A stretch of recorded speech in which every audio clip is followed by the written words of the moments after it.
Now this illustration is again showing more than 120 volts between ungrounded conductors. Now notice we have a three-phase service, but we only have 240, 120 supplied on the branch circuit here, or maybe a feeder.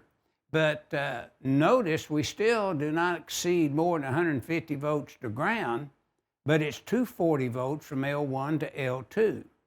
So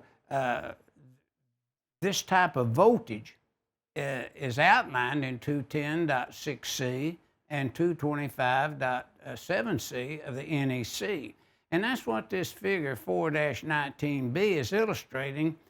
You have a three-phase service, but you have 240 volt coming off of it. So that's what we're illustrating here.